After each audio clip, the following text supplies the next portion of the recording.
after her death, she certainly deserves to be better known, because in a remarkable life, she was an active suffragette, an influential early socialist, a feminist before the word was even invented, an internationally known literary scholar, the first woman ever to be appointed as a professor at a British university, a prison reformer, a magistrate, even an England hockey international.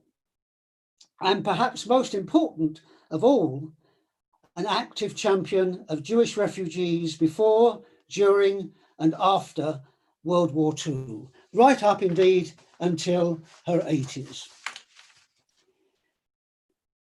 I guess one of the major reasons why she is so little known is the fact that she was a very private and modest person.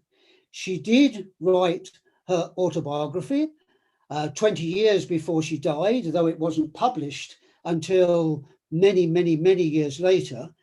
And the remarkable thing about that autobiography is that she manages to give virtually no details whatsoever about herself, her parents, her 5 siblings, her family background. She doesn't even really mention her own distinguished academic career. She doesn't mention that her family background was Jewish. She doesn't even mention the names of her brothers and sisters.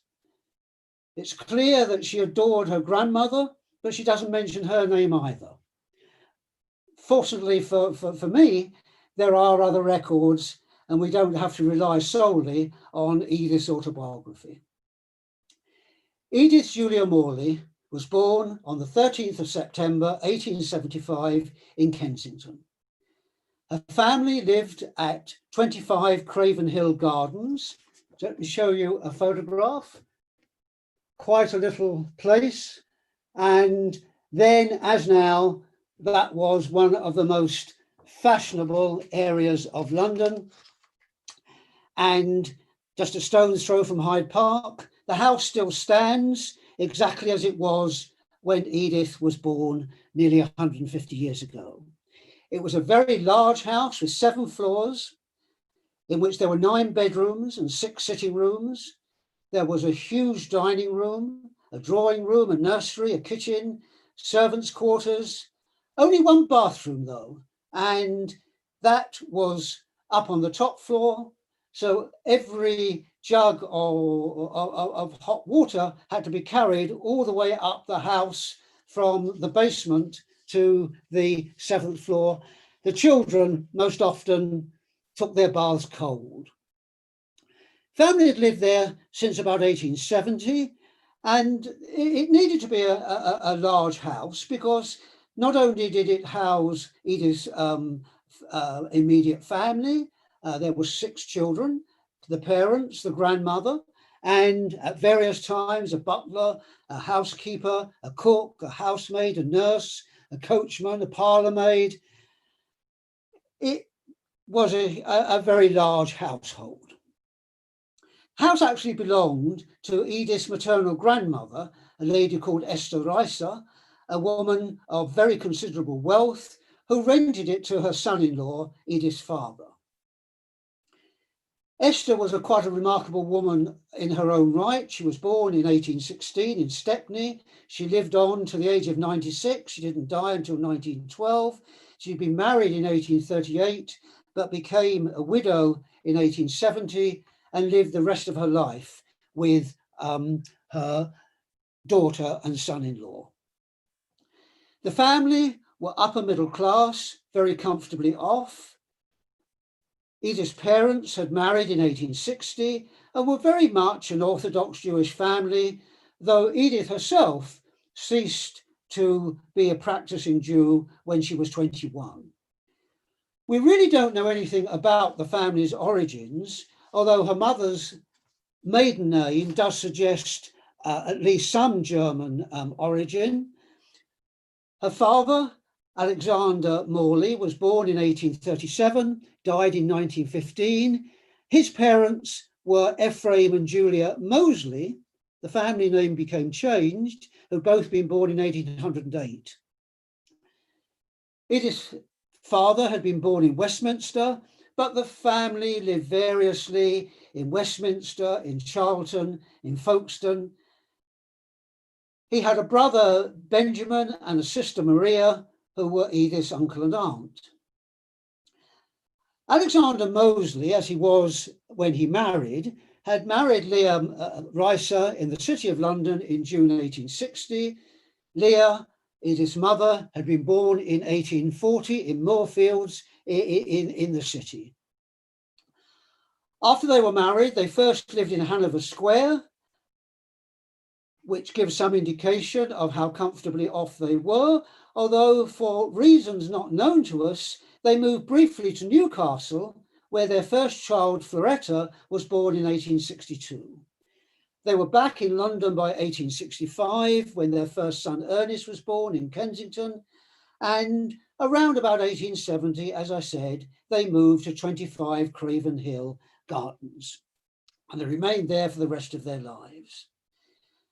At some point, again, around about the time they moved to Bayswater in 1870, the family changed their name from Moseley to Morley.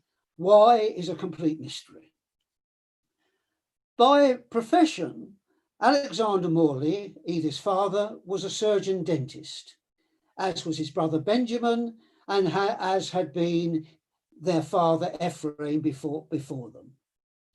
They started working for their father at his very fashionable surgery in Grosvenor Street in Mayfair, and Alexander went on to practice in Albemarle Street in Mayfair, a very fashionable practice, and his patients were all people of wealth and distinction. It was a very distinguished family. One of Edith's brothers, Frank, was also to become a surgeon dentist. Her brother Arthur became a very distinguished general surgeon. Her oldest brother Ernest went into banking, and her youngest brother John Alfred became a solicitor. They all had very distinguished professional careers. There's no record whatsoever of what happened to the older sister Floretta.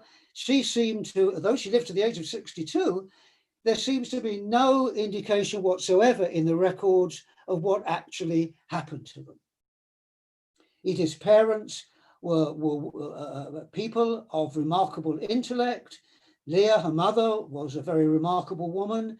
Her father was a man of some distinction, had a very large private library, and a free rein was given to Edith to use her father's books in any way she likes. In her autobiography, Edith says very little about her siblings. She says in her autobiography that she was the only girl, which is a bit of a mystery since she had a sister. One can only imagine that what she meant was that she was the only young girl. Her older sister was 14 years older. Edith describes herself as much indulged and very spoiled, especially by her grandmother and her two older brothers. She enjoyed a very privileged upbringing in late Victorian London. There were drives to Richmond in her grandmother's coach. There were theatre trips and the pantomime in the winter. In the summer, they had 6 weeks holiday, either in the countryside or the seaside. She loved to be taken on a London bus, loved sitting upstairs on a bus. She adored going to the Natural History Museum, where she spent hours and hours and hours. In her autobiography, Edith says that she hated being a girl because she couldn't do so many of the things her brothers did. And of course, Victorian convention did restrict her personal freedom in ways that didn't apply to her brothers. She particularly resented the fact that she wasn't allowed to join in her brothers' games.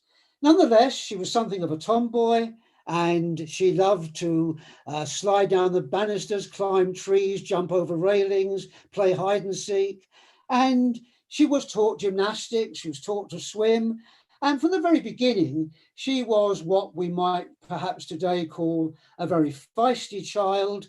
And certainly She says in her autobiography that she protested loud and long if her parents or her nurse asked her to wear something she didn't really want to.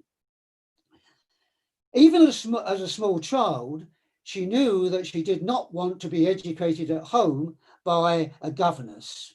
She wanted to go to school like her brothers, and fortunately for her, both her parents were determined that their daughter should have just as full an education as their sons, which was by no means the normal state of affairs in late Victorian England.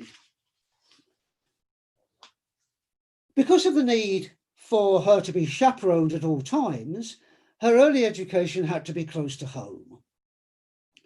From 1880 to 1885, she went to a local kindergarten before attending a private school, Dorset College in Kensington, from the age of 10 to 14.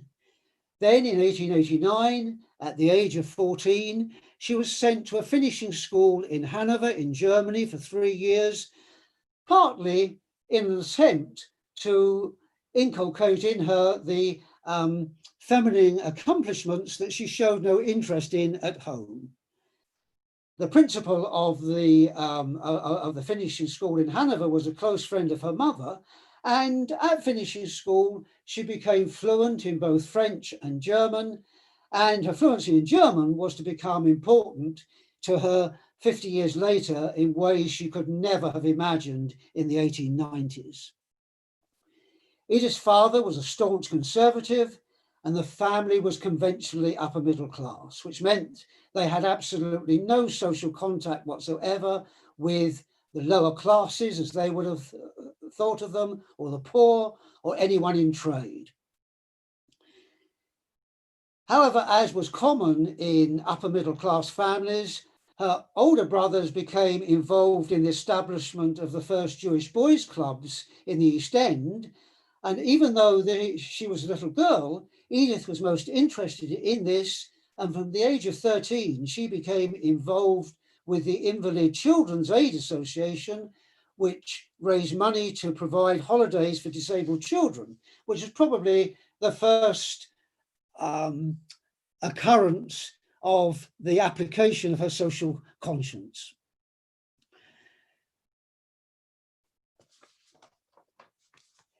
In 1892, aged 17, Edith returned to London because she was due to come out as a debutante the following year. In 1893, when she reached the age of 18, she had her coming out ball for 250 guests, but she was far, far more interested in continuing her education. Now, higher education for girls was still in its infancy at this time and was most unusual even in enlightened upper middle class circles in which the Morley family moved. And it is to their credit that Mr. and Mrs. Morley were quite prepared to further their only daughter's education in any way that was open to her in late Victorian England. What was even more remarkable and progressive of their parents was that none of her brothers went to university. All of them went into the professions. What happened next was determined purely by convention. It was unthinkable that a young woman should travel alone on public transport, but it just so happened that King's College Ladies' Department was just 20 minutes walk away in Kensington from the family home, and that was acceptable. The main King's College campus, then as now, was in the Strand, but the Ladies' College was in Kensington because, of course, it was unthinkable that men and women students should mix. So it was that in October 1892, Edith was accepted to take the Cambridge Higher Local Exams in French and German, history, English language and literature, and arithmetic. She was also to attend drawing, painting and music lessons, and she was going to attend cookery lessons as well.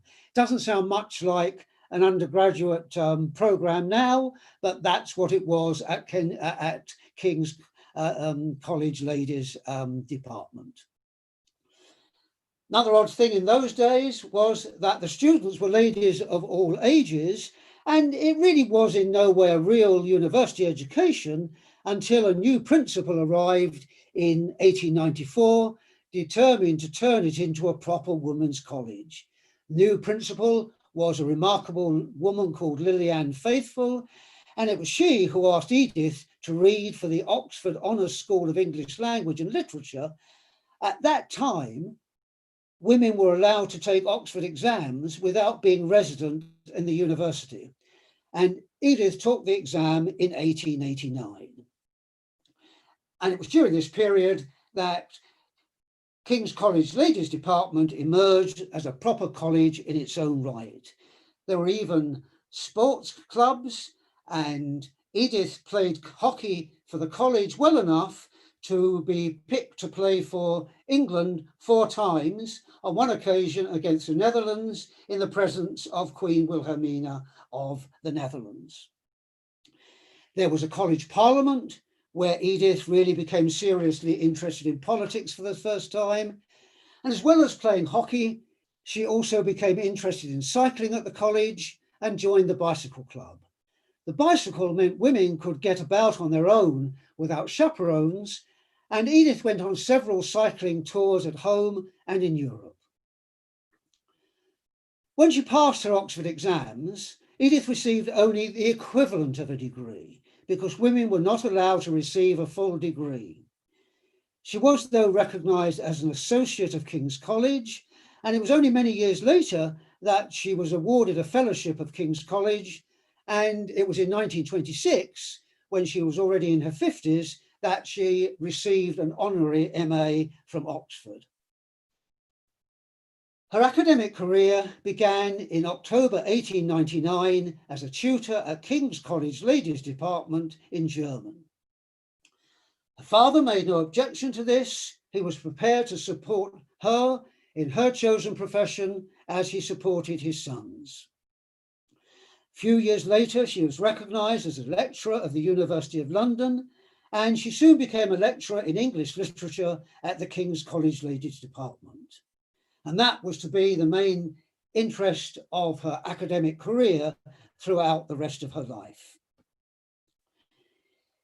She began to take an interest in university administration. London University was the only university in the country that allowed women to participate in university administration.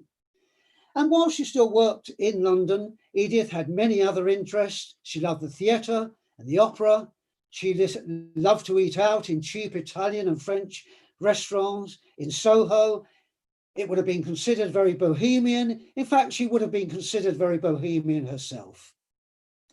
In her autobiography, she recalls a notice in one restaurant which read, and I quote, "Women are not allowed to smoke here. Ladies will not wish to do so." Edith refused to put out her cigarette, and she was asked to leave. The turning point in her life came in the year 1901, when she was 26. She was invited by Reading College to teach Anglo-Saxon for half a day a week, for which she would receive the very, very considerable salary for half a day a week of £50 a year. Reading College at that point was simply an offshoot of Christ Church College in Oxford. But it was soon to become a university college in its own right, and in 1903, Edith was appointed as a lecturer in English at University College Reading. She was still lecturing at King's College, Kensington, which meant she was commuting between Reading and London every week, and she didn't give up her lectureship at King's College until 1913, when that was the year when the ladies' department finally merged with the men's department in the Strand. Edith didn't really want to teach in central London, and so she decided that her career should be exclusively in Reading. So she bought herself a little house in Reading, in which she lived for the rest of her life. This is the little house that she occupied all on her own, and she occupied that until the 1960s when she passed away. Back in Reading, a great change came about in 1907. The college was to be fully reorganised along university lines with faculties headed by professors. There had never been a woman professor at a British university, and Edith had no illusions about the chances of her becoming the first. She didn't even believe herself either old enough or experienced enough to be considered for the post. But she found out that she was not being considered because she was a woman, and that set her off because she had no intention of being excluded simply because she was a woman. She protested vehemently. She was, after all, the only lecturer in the English department, so who else were they going to appoint as Professor of English? She dug in her heels, and she refused to stay at the college unless she was appointed as a professor. Such were both her talents and her force of personality that the university gave in to her. Probably with very bad grace, but they did appoint her as Professor of English Language. They refused to appoint her as Professor of English Literature. They appointed a man as Professor of English Literature, even though he didn't actually teach English literature. Nonetheless, in October 1908, Edith was appointed Professor, the first woman ever to be appointed to a chair at a British university. She was still expected, even though she was Professor of English Language, she was still expected to teach English literature. She was not allowed to appoint any man to serve under her, only women. It wasn't until 1911 that she was allowed to appoint a male lecturer on her staff. Her teaching career wasn't exclusively with the university. In 1904, the Reading branch of the Workers' Education Association was formed. University College Reading was heavily involved in courses of lectures and tutorials for working people in Reading, and Edith became deeply committed from the beginning. She not only taught WEA classes, but served on the committee which organised them and even held classes in her own home. In the early 1900s, she became an active suffragette. She joined the Women's Social and Political Union and was active in the campaign to secure votes for women.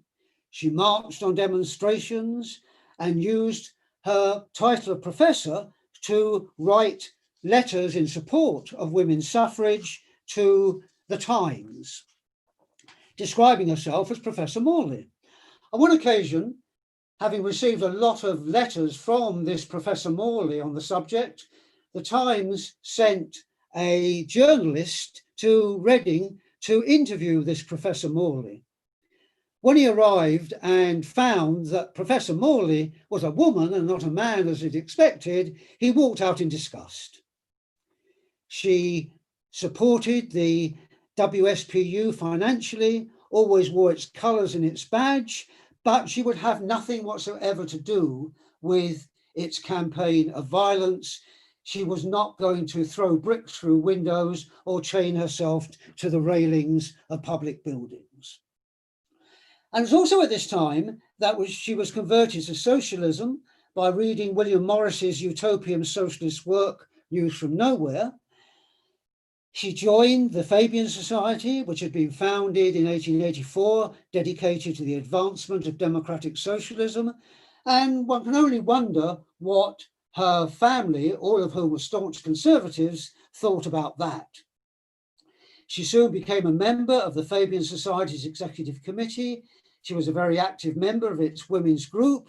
She regularly attended Fabian Society summer schools, became very close to many of the leading socialists of the time. She was very friendly with the great playwright George Bernard Shaw. And that didn't stop her from, on one occasion at a summer school, being so bored by one of his talks that she fell asleep and fell off her chair. Although the word didn't yet exist, there's no question that Edith was what we would today call an active feminist. She was particularly interested in what needed to be done to give women economic independence. The Fabian Society's women's group worked closely with the suffragettes, and in 1911, Edith began work on a major study of women's status in the workplace. A number of investigations were undertaken, and Edith published a book in 1913 under the title Women Workers in 7 Professions. Some of the book's recommendations now seem very dated, like proposals about training of domestic staff, but some were very, very advanced, like the advocacy of maternity benefits and childcare facilities and nurseries. At this time, women in any profession were forced to give up their job the moment they married, and this is one of the reasons why Edith never married. She abhorred that and wrote vehemently that marriage and motherhood were used by society to hold women back. Then in 1914, when Edith was becoming a major figure in social reform, academic and political circles, the First World War broke out. Given Edith's strong social conscience and her concern for others, it's of little surprise that she became heavily involved in voluntary work during the First World War. She became a volunteer speaker for the Ministry of Food. On one occasion, she recalls that she had to speak at a cinema in the interval between 2 films to an audience which was partly composed of women munition workers and partly composed of soldiers on leave. And her subject was making do with less food, and she recalls that she was booed off the stage.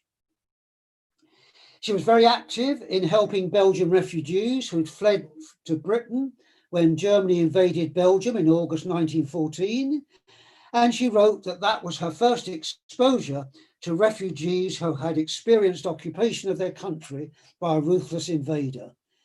Though she couldn't know it at the time, this first experience with helping refugees was to become of enormous significance in her life 25 years later. She was heavily involved too in one particular emergency program launched in October 1914. There was a particular strain on the police at this time, and there was no such thing then as a woman police officer. But patrols of women were organised by the National Council of Women's Voluntary Patrols to ease the pressure on the police in wartime. It was a programme which paved the way for greater participation by women in the police force after the First World War. But during the First World War, these women volunteers were not allowed to approach a male offender, and their major role really was to enforce the moral code of the time. They were to discourage young women from inappropriate behaviour with men. They were to report on houses used for immoral purposes and on children sent to fetch drinks for adults from pubs. Edith took part in the patrols in Reading. She chafed at all the restrictions, and she soon fell out with the Chief Constable of Reading about the role of women in this volunteer force. Once the First World War was over and her appointment at University College Reading had been confirmed in 1920, Edith quickly became one of the foremost literary scholars of her time. She was a brilliant lecturer, and her reputation soared to even greater heights when University College Reading became the University of Reading in 1926.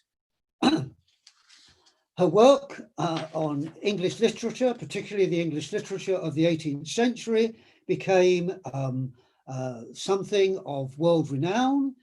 She remained highly political. She still worked with the WEA, In 1934, she became a magistrate, was actively involved with the probationary service. She was chair of the Reading Probationary Committee. She was interested in prison reform, became a member of the Howard League for Penal Reform. Books, though, were Edith's passion.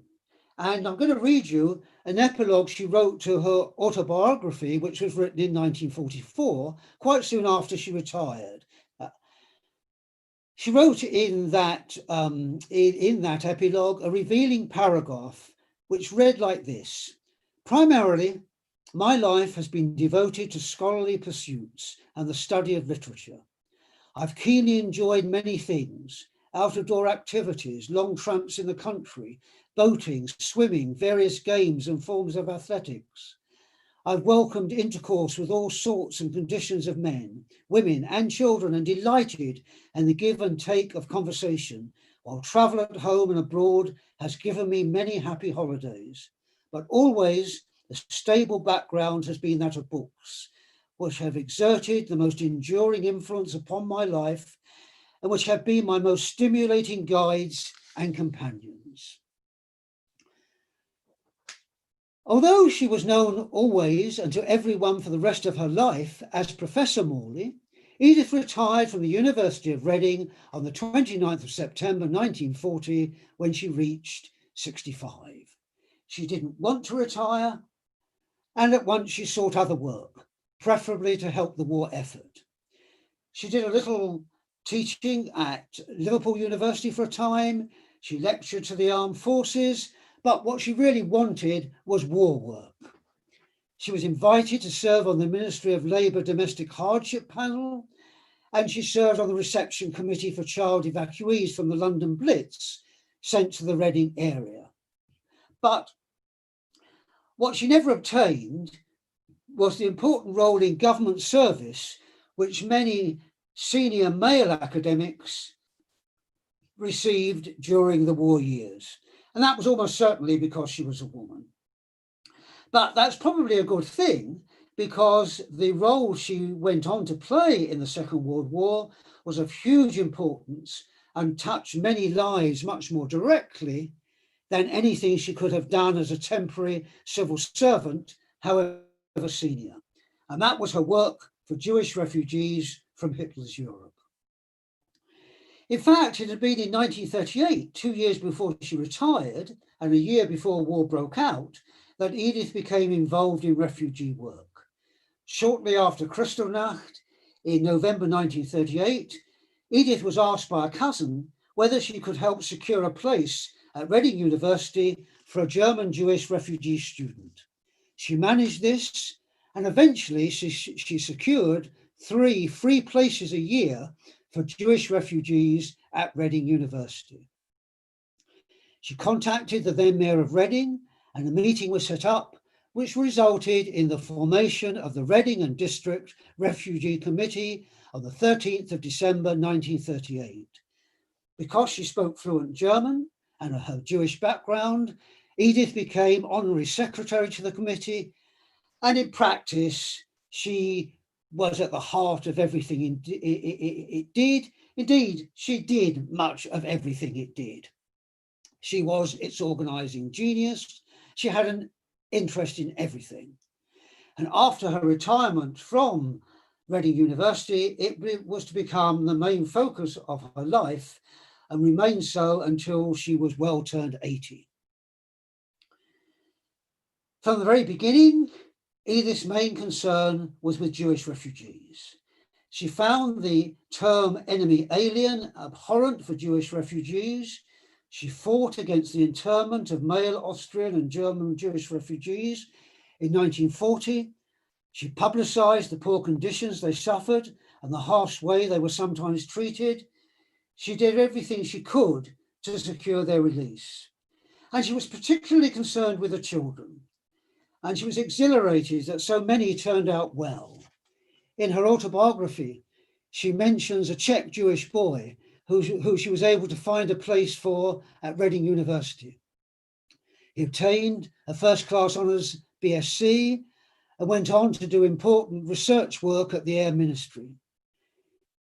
Edith also obtained, and she was very proud of this, free tuition for an Austrian Jewish boy who came to her at 14 and was eventually able to qualify as a vet. Committee found free places for children at boarding schools. It paid for their clothing, found jobs for as many as possible when they finished their education. The Reading Committee had at any one time between 600 and 1,000 refugees in their area to help. They dealt with everything from prenatal care to burials. Through the Central Committee in London, the Reading Committee was involved in training, in nursing care, in housing, in hostels, in convalescent care, and so on and so on. And once the war had ended, the committee was involved in searching for any relatives of refugees who might have survived in Europe. And Edith was at the forefront of all these tasks. She resolved that the committee must never deal with refugees as cases, but as individuals and as friends. As she wrote, "We have had on occasion to deal with every contingency and major crime, except murder, that can affect human beings from birth to death. Whatever their problems, the committee, which most often meant Edith herself, was there to help them." One of the Reading Committee's responsibilities was with the government's enemy aliens tribunals. In 1939, the government had set up these tribunals to examine male enemy aliens and categorize them under 3 headings. If the enemy alien was found in category A, they were interned. If they were placed in category B, the person was left at liberty, but with their movements severely restricted to a radius of 5 miles from their home. If placed in category C, a person was exempt from restriction other than having to register with the police. And boys had to appear before the tribunal when they reached the age of 16. The tribunal usually consisted of a lawyer and a senior police officer, and refugee committees acted as a liaison with tribunals and provided interpreters and assistance to the refugees. And apart from all of her other work, Edith was the liaison officer for the Reading Committee, and she most often represented any refugees who had to appear before the tribunal. She was a wonderful advocate. She had no time whatsoever for those who served on the tribunals, especially the senior police representatives, because she found them totally ignorant about the situation in which Jewish refugees from Hitler's Europe had found themselves, and she never hesitated to say so. But all of this is generalization. There were many volunteers who worked for refugee committees up and down the country who did wonderful jobs in those terrible times. What I can say uniquely about Edith Morley derives from the enormous involvement she had with the lives of my wife and her family when they came to this country as refugees from Germany, eventually to settle in Reading. Susie's much older 2 sisters and her brother came to England separately on kinder transport in 1939. Her mother brought her as a baby, also in July 1939. Her father had escaped from Germany to Shanghai in 1939 too, but he managed to join them in England in 1947. Although the family never lived together in England, and each of them found themselves in many, many different places before they settled down, eventually all of them settled in Reading. And in Reading, Edith Morley, always known to them as Professor Morley, was a key figure in their lives. And of course, she spoke fluent German, so they could communicate with her long before they acquired a working knowledge of English. Let me give you a few instances of Edith's assistance to Susie's family, because they exemplify what she did for hundreds of Jewish refugees in Reading in the 1940s and 1950s. Thus, for example, in late 1939 and early 1940, my mother-in-law received £1,130 in today's money to help her before she found employment. The committee kept track of her and helped until they recorded that she was able to support herself.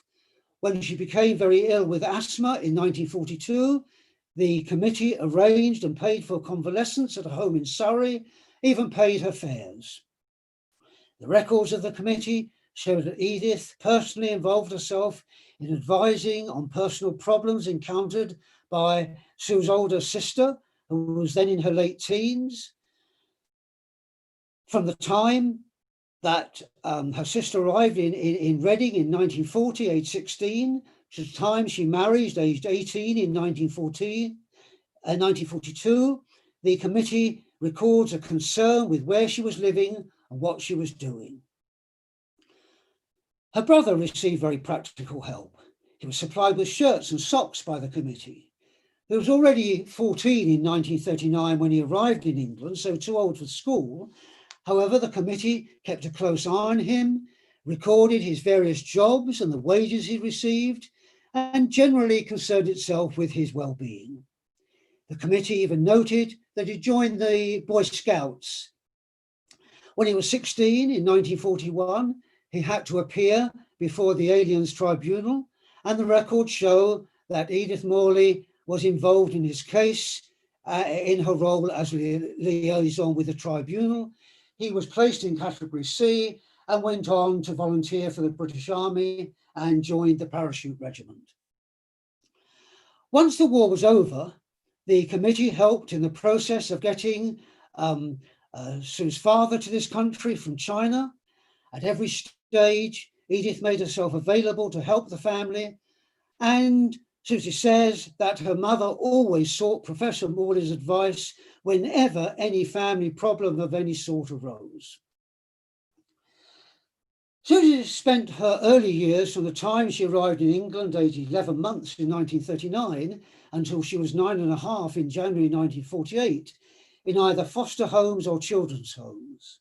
Some were in Reading, some were not.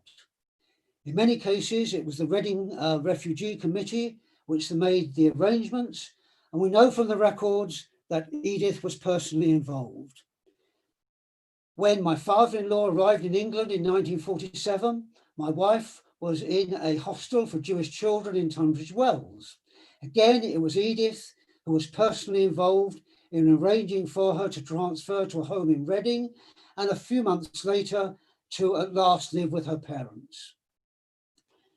Before the final decision was reached as to what was to happen to her, she was then 9 years old, Edith Morley personally investigated the circumstances and wrote the report to the Refugee Committee.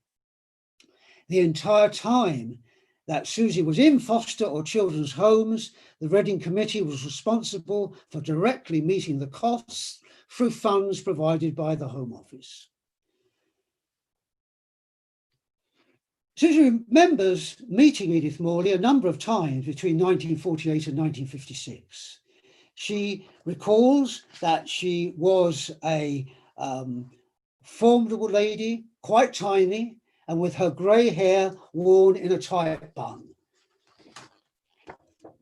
This is what Edith Morley looked like at the time when Susie knew her.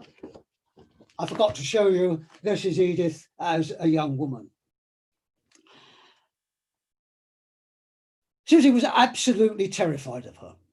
I mentioned that Edith has secured 3 free places at Reading University for refugees who had had their education interrupted and had not obtained the normal requirements in terms of qualifications for university entrance.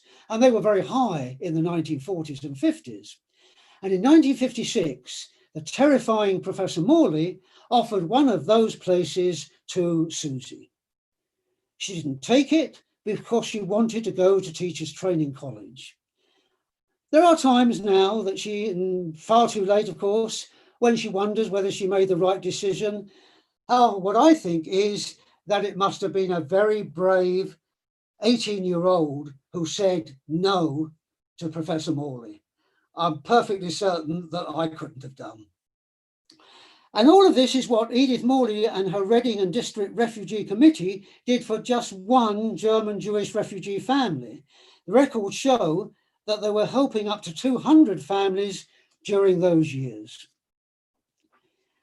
Edith's wonderful work with refugees didn't go unrecognised. In 1950, while she was still heavily involved in post-war help for hundreds of Jewish refugees in the Reading area, she was awarded the OBE, specifically for her work with the Reading and District Refugee Committee. Although Edith was still alive when my wife and I married in 1963, she was by then 87 and in very poor health. And that is the only reason why she did not come to our wedding, and the reason why I never met this wonderful woman. I'm proud that her assistant in the Reading Committee, a Jewish lady named Mrs. Weiser, was a guest at our wedding, but I'm so sorry that I never did meet the wonderful Professor Edith Morley. She reached the age of 88, but in her final years suffered from a long and crippling illness. Friends remarked that she endured those last years with her customary fortitude, but finally, she passed away on the 18th of January 1964 at her home in Reading. It was once said of Edith Morley, and I quote, "She would fight not only with courage, but sometimes with aggression and always with passionate sincerity for human rights and freedom." And I think that might very well be a perfect epitaph for a very remarkable woman. But that isn't my last word, because 53 years after her death, in March 2017, after a student-led campaign, the University of Reading renamed its Humanities and Social Sciences building the Edith Morley Building. They also instituted an annual Professor Morley lecture, and I'm sure she would have regarded both these honours as being long overdue recognition of women's rightful place, both in higher education and in the great world at large, because these were the causes she believed in passionately and fought for all her life. Thank you, ladies and gentlemen. If you have any questions, I will do my very best to answer them. Thank you.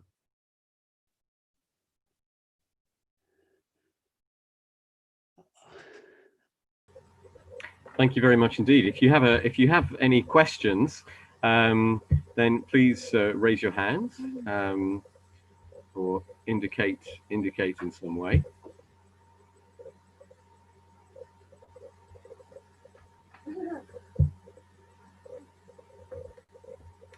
I must say that it was such a comprehensive retelling or accounts of the life of somebody truly exceptional who I hadn't heard of before, and it was a real treat for us. And so on behalf of the community of East London and Essex Liberal Synagogue and our guests, I want to say a huge thank you to you, David. She is a person of tremendous spirit and considerable talent, which she certainly did justice to. And also she was a pioneer. And of course we know we're hearing a lot about, for good reason, about Ruth Bader Ginsburg at the moment, but Edith Morley is somebody who seems to be also equally should receive equal recognition and certainly be recognized for everything that she contributed. And thank you for so engagingly and comprehensively unpacking her life story. And what of course is even more special is the family connection with Susie, your wife. And it reminds us that we all, our lives are interconnected, connected to one another in so many ways. So thank you very much indeed, David. And sorry, I was just going to say one final word. Please. If you happen to drive down the Strand one day when normality finally returns, if you happen to be driving down the Strand and if you're heading west towards Trafalgar Square, and you pass on your left-hand side King's College. If you've ever passed it, you may know that along the frontage of King's College on the Strand, there are a series of photographs of some of the most distinguished people who attended or had anything to do with King's College. There are probably 30 or so photographs with a short biography. And I'm very proud that one of those photographs is of Edith Morley with a short biography of her. And so if you ever walk down the Strand and stop for a minute outside King's College, you can, you know, I appreciate the fact that is quite an honor, because, you know, you're talking about people like Rosalind Franklin, the discoverers of DNA, the Duke of Wellington, who was one of the founders or early founders of what led to King's College. So you're talking about some very distinguished people. And I'm very proud of the fact that every time I go past King's College, that there is that photograph and that short biography on the front of the college of Professor Morley.